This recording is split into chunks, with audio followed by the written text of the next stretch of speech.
Hello everyone, my self Vishwanath. और आज जो टॉपिक पढ़ने वाले हैं वो है कंस्ट्रक्शन ऑफ ट्रांसफार्मर। ये जो कंस्ट्रक्शन ऑफ ट्रांसफार्मर है इसे हम ट्रांसफार्मर में पढ़ेंगे। ट्रांसफार्मर के जो कि आपके इलेक्ट्रिकल मशीन्स में है, ठीक है। इलेक्ट्रिकल मशीन्स में ट्रांसफार्मर में जो टॉपिक हमने लास्ट क्लास में हमने पढ़ी थी, पिछली क्लास में, वो कंस्ट्रक्शन ऑफ ट्रांसफार्मर था। क्योंकि ये इतना लॉन्ग है कि इसको हमको हम अगली 4-5 क्लास में इसी टॉपिक को कंटिन्यू करेंगे अनटिल एंड अनलेस हम पूरी चीज़ों को सही तरीके से समझ लें।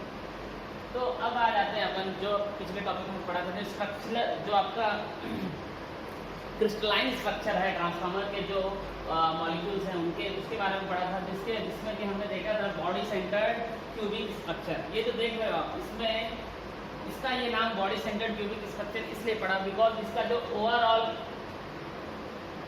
जो वेट है वो इसके सेंटर पे जो है वो केंद्रित होता है। उसके बाद ये एक क्यूबिक स्ट्रक्चर है, इसलिए इसका नाम जो है बॉडी सेंटर्ड क्यूबिक स्ट्रक्चर पड़ा। अब इसमें आगे की डिटेल्स देखते हैं। आप यहाँ देख पा रहे हैं कि ये जो ए बी है, फिर ये क्या है आपका एच, ठीक।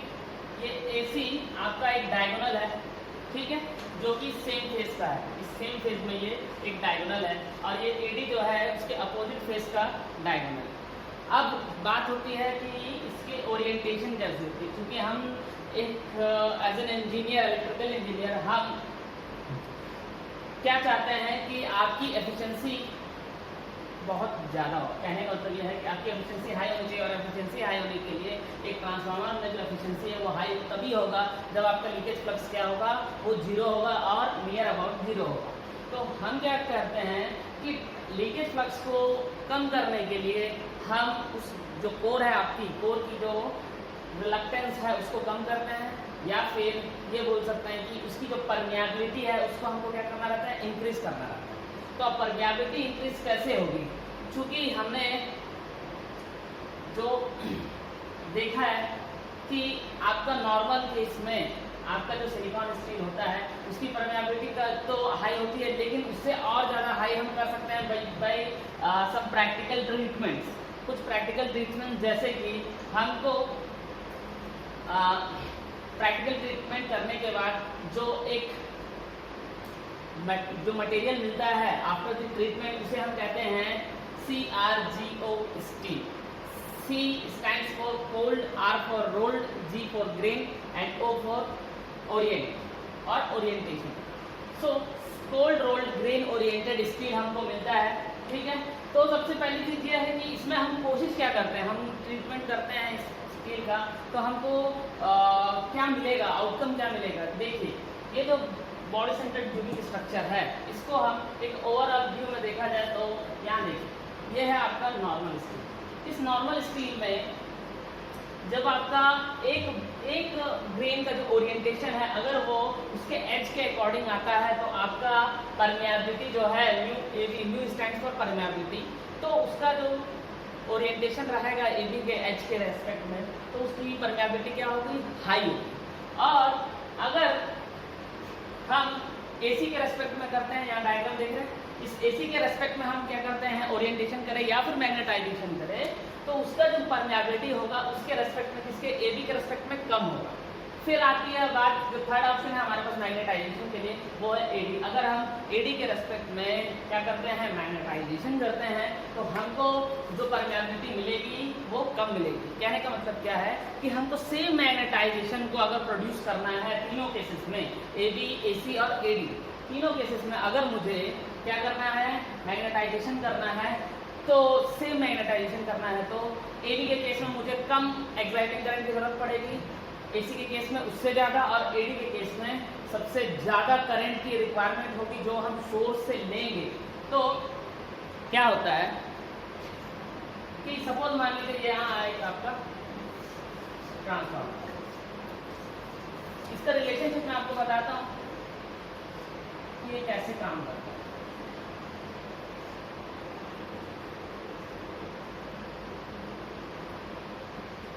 देखिए, ये आपका सिंगल फेज कोट आपका ट्रांसफार्मर है, 2 वाइंडिंग ट्रांसफार्मर।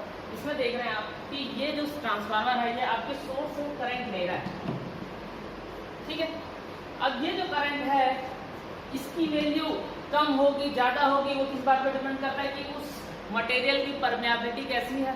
ठीक, अब वो परमेबिलिटी जो कि मैंने बताया कि परमेबिलिटी इन द सेंस उसका जो एनालॉगस है इलेक्ट्रिकल फील्ड में वो कंडक्टिविटी से। तो मैग्नेटिक फील्ड चाहिए हमको क्या चाहिए, कांस्टेंट फ्लक्स चाहिए फाई एम। ठीक है, ये थ्रू आउट दी पाथ क्या होता है, कांस्टेंट होता है। हमको क्या है, आउटपुट में हमको जो करंट मिल रहा है या फिर जो भी आउटपुट मिल रहा है उसको कांस्टेंट रखने के लिए इस आई की वैल्यू में ही क्या होता है, चेंजेस होता है। It is continuously changing. क्यों? क्योंकि अगर आपका आउटपुट कांस्टेंट रखना है और आपका ओरिएंटेशन जो है एसी के रेस्पेक्ट में हुआ है तो थोड़ा ज़्यादा करंट लगेगा, एडी के रेस्पेक्ट में तो और ज़्यादा करंट की जरूरत पड़ेगी, और एबी के रेस्पेक्ट में होगा तो बहुत ही कम करंट की आवश्यकता पड़ेगी, जिससे कि सेम आउटपुट आपको मिलेगा। तो यही चीज़ें हम आपको समझाने की कोशिश कर रहे हैं, मैं आपको समझाने की कोशिश कर रहा हूँ कि ये जो सिलिकॉन स्टील है, नॉर्मल सिलिकॉन स्टील, तो इसमें क्या होता है, ओरिएंटेशन हमेशा एजेस, ये जो है ना आपका ये है एज एबी के अनुदिश के एबी के ओरिएंटेशन में है। ठीक है, तो इसकी परमेबिलिटी क्या है, हाई है, यहाँ देखिए। ठीक, और ये जो है एसी या एडी कोई भी हो सकता है जिसकी परमेबिलिटी क्या है, कंपैरेटिवली लो है। तो ओवरऑल सिलिकॉन स्टील का जो कोर है उसकी परमेबिलिटी क्या हो जाएगी, वो हो जाएगी आपकी लो। ठीक, अब क्या करेंगे कि क्योंकि मुझे हाई परमेएबल मटेरियल चाहिए, ऐसा मटेरियल जिसकी परमेबिलिटी ज़्यादा हो, तो मैं क्या करता हूँ, सबसे पहले उस मटेरियल को गर्म करता हूँ। गर्म करने के बाद मैं उसको धीरे धीरे ठंडा करता हूँ। ठंडा करने के बाद उसको क्या है, रोलिंग की जाती है। रोलिंग करने के बाद उसको धीरे धीरे ठंडा करते हुए, रोलिंग करते हुए ठंडा करें तो जो हमको मटेरियल मिलता है उसको कहते हैं अपन CRGO steel, cold rolled grain oriented steel. ये जो स्टील होता है इसमें जो है ओरिएंटेशन, इवन हर एक ग्रेन का जो ओरिएंटेशन है वो क्या होता है, थ्रू ओरिएंटेशन एज के थ्रू होता है, एबी के अक्रॉस, एबी के अनुदिश होता है। ठीक है, तो इस केस में क्या होगा, इसका जो ओवरऑल परमेबिलिटी जो है वो क्या हो जाएगा, हाई हो जाएगा। अब इसकी परमेबिलिटी क्या हो जाएगी, हाई हो जाएगी। तो इसी में अगर हम CRGO से पहले अगर मैं इसको क्या करूं कि कोल्ड रोल्ड ओरिएंटेड स्टील के साथ ही साथ एक और मटेरियल है जिसको अपन बोलते हैं CRGO स्टील। CRGO को देख लिया हमने, अब HRGO को भी देखना। तो ये जो है HRGO मतलब hot rolled grain oriented steel. इसमें क्या करते हैं हम, इसको गर्म करने के बाद इसको ठंडा होने के लिए नहीं देते, डायरेक्ट गर्म, जैसे ही आपका जो स्टील गर्म है उसको क्या करते हैं अपन, रोलिंग करके क्या करते हैं, व्यवस्थित करते हैं। तो उस केस में जो स्टील बनता है वो क्या होता है आपका HRGO स्टील। इसकी जो परमेबिलिटी होती है इस नॉर्मल सिलिकॉन स्टील से थोड़ी सी ज़्यादा होती है, बट CRGO स्टील से क्या होता है, कम होता है। चलिए अब अपन क्या करते हैं, तो आपने CRGO स्टील का देखा कि इसको कैसे मैन्युफैक्चर की जाती है। क्योंकि ये जो CRGO स्टील है इसकी परमेबिलिटी बहुत ज़्यादा होती है, बट क्या होता है कि हम इस मटेरियल को मैन्युफैक्चरिंग प्रोसेस जो है थोड़ी सी कॉस्टली होती है, तो हम क्या करते हैं, CRGO स्टील उन्हीं एप्लीकेशन में, उन्हीं मशीनों में यूज़ करते हैं जिनकी रेटिंग बहुत ज़्यादा होती है, मतलब लार्ज साइज की मशीनों में, जैसे कि आपका जो हैवी मोटर्स हो गए या जनरेटर्स हो गए या ट्रांसफार्मर्स हो गए, जहाँ पे हम बल्क ऑफ एनर्जी के साथ डील करते हैं, वहाँ हम क्या यूज़ करते हैं, CRGO स्टील। ठीक है, अब हम परमेबिलिटी के टर्म्स में कुछ चीज़ों को देखते हैं। किसके टर्म्स में, परमेबिलिटी के टर्म्स में। अगर मैं एक ग्राफ खींचता हूँ in between the flux and exciting current, या फिर flux density and flux intensity के बीच में अगर हम ग्राफ खींचते हैं तो हमारा जो ग्राफ होगा वो कुछ इस तरीके से, देखिए यहाँ पे CRGO है टॉप पे, उसके नीचे HRGO, फिर सिलिकॉन स्टील, फिर MS मतलब माइल्ड स्टील, CI मतलब कास्ट आयरन। इस तरीके से देखा जाए तो जो सबसे कम परमेबिलिटी है वो कास्ट आयरन का है। तो ये एक्चुअली क्या हुआ कि जब हम स्टार्टिंग में, इन द बिगिनिंग, जब हमने एक ट्रांसफार्मर को मैन्युफैक्चर किया होगा तब हमने क्या किया होगा, कास्ट आयरन से मैन्युफैक्चर किया, उसके बाद देखा कि इसकी परमेबिलिटी कम है, वर्क तो कर रहा है लेकिन इसकी एफिशिएंसी क्या कम है। फिर हमने माइल्ड स्टील को अप्रोच किया। माइल्ड स्टील में क्या है आपका एफिशिएंट है कास्ट आयरन से, बट फिर भी अभी इसकी जो एफिशिएंसी है वो कम है, उसकी जो परमेबिलिटी है वो कम है। फिर हम किस पे अप्रोच किए, सिलिकॉन स्टील पे। सिलिकॉन स्टील के बाद फिर HRGO, देन आफ्टर CRGO। तो ओवरऑल आज के डेट में हम CRGO स्टील यूज करते हैं in large rating application, because ये थोड़ा सा महंगा होता है। तो छोटे साइज की मशीन में हम जनरली कास्ट आयरन का ही यूज करते हैं। अदरवाइज क्या होता है कि आपकी जो कॉस्टिंग है उसमें बहुत ज़्यादा डिफरेंस आएगा। तो हम क्या करते हैं, इस लॉस से जो भी लॉसेस होती है रेस्पेक्टिवली, उससे हम क्या कर लेते हैं, कॉम्प्रोमाइज कर। तो ये था आपका परमियाबिलिटी के रेस्पेक्ट में एक्सप्लेनेशन। ओके,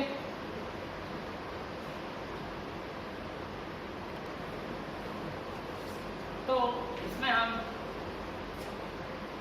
हमने देखा कि इसकी जो परमियाबिलिटी है वो एक ऑर्डर में हमने देख ली कि CRGO स्टील की सबसे ज़्यादा होती है, then HRGO, silicon steel, then mild steel, then cast iron. देखिए आपका जो सिलिकॉन स्टील होता है, सिलिकॉन स्टील, इसके लिए जो आपकी फ्लक्स डेंसिटी है, फ्लक्स डेंसिटी P जो है वो 1 to 1.4 टेस्ला तक वेरी करती है। और आपका जो CRGO स्टील है, इसके लिए जो फ्लक्स डेंसिटी है वो अराउंड 1.1 to 1.6 टेस्ला तक वेरी करती है। ठीक है, तो ये जो फ्लक्स डेंसिटी है ये बहुत ही ज़्यादा इम्पॉर्टेंट रोल प्ले करता है, बिकॉज सॉरी इसकी जो आपका CRGO स्टील है वो 1.6 to 1.8 टेस्ला तक होती है। ठीक है, तो इसमें ये जो फ्लक्स डेंसिटी है इसमें छोटा सा जो डिफरेंस देगा 1 to 1.4 सिलिकॉन स्टील के लिए, CRGO स्टील के लिए 1.6 to 1.8 है। ये जो छोटा सा डिफरेंस है ये बहुत ही बड़ा की रोल प्ले करता है in the costing and size and the area of the material. कैसे, अब उसको अपन देखते हैं। क्योंकि हम जानते हैं flux density B is equal to pi upon A, तो पाई इज इक्वल टू क्या हो जाएगा, B into A। B is flux density, A stand for area of the material. अब देखिए अगर मुझे कांस्टेंट फ्लक्स चाहिए, फ्लक्स जो है मुझे सपोज मान लो कि मेरा 10 वेबर का फ्लक्स मिल रहा है, तो अब अगर मैं उसकी फ्लक्स डेंसिटी को बढ़ा दूं तो क्या होगा, इसकी एरिया कम हो जाएगा। अगर मैं डेंसिटी बढ़ा दूं और एरिया को कम कर दूं, फॉर एन एग्जांपल अगर आपका फ्लक्स डेंसिटी जो है पहले वो कितना था, 1.5 टेस्ला था फॉर एग्जांपल, और एरिया जो था आपका वो 4 यूनिट स्क्वायर, तो ओवरऑल जो क्या हो जाएगा 6 वेबर आपका क्या आ जाएगा, फ्लक्स आ जाएगा।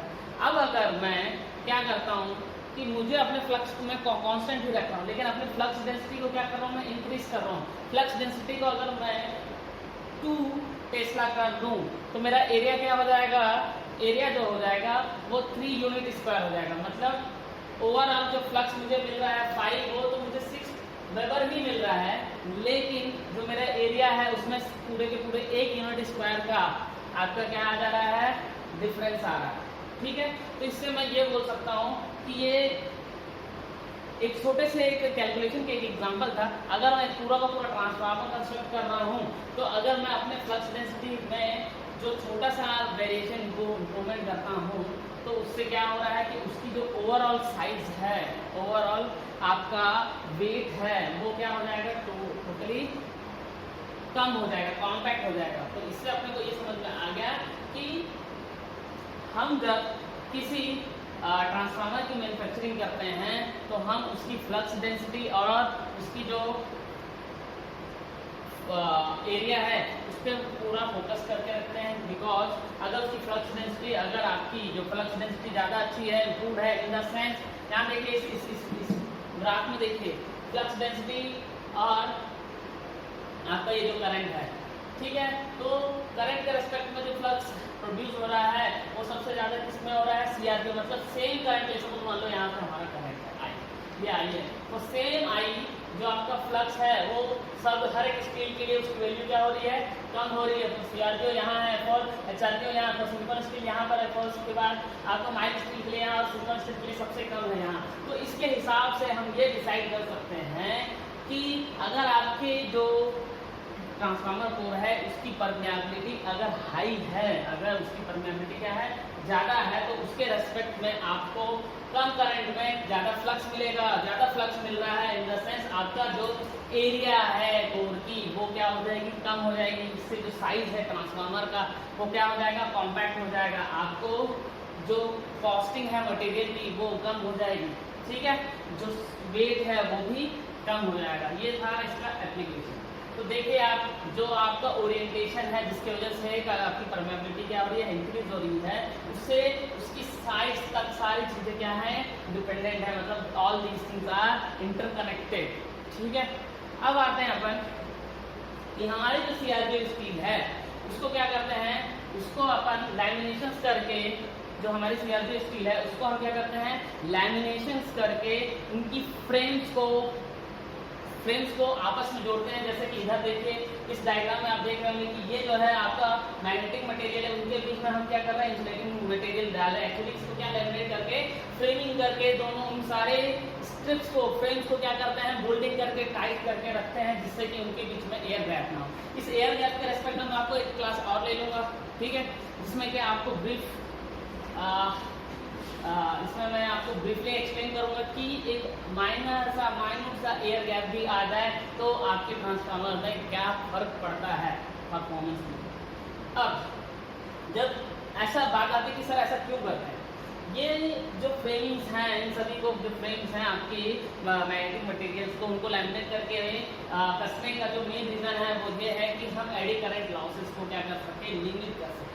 क्योंकि एडी करंट लॉसेस को की वैल्यू को बढ़ने के लिए क्या चाहिए, एक कोर चाहिए, कंडक्टिंग मटेरियल चाहिए। तो जब हम इन अपने इस कोर को क्या है फ्रेम्स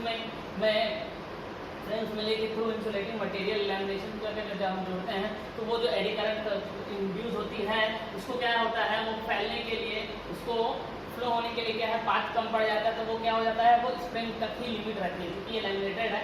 तो इस ओवरऑल ये तो एक फ्रेम का था, इसी तरीके से ओवरऑल पूरे कोर का हम क्या कर सकते हैं, हम उस पूरे कोर का जो लॉस है, एडी करंट लॉस है, उसको हम क्या कर सकते हैं, मिनिमाइज कर सकते हैं, लिमिट कर सकते हैं। तो ये था आपका एक इंट्रोडक्शन, ठीक है, रिगार्डिंग कि हम लैमिनेशंस क्यों करते हैं और उनको एज अ फ्रेम्स में ही क्यों कंस्ट्रक्ट करते हैं। ओके देन, आज के लिए इतना ही, थैंक यू।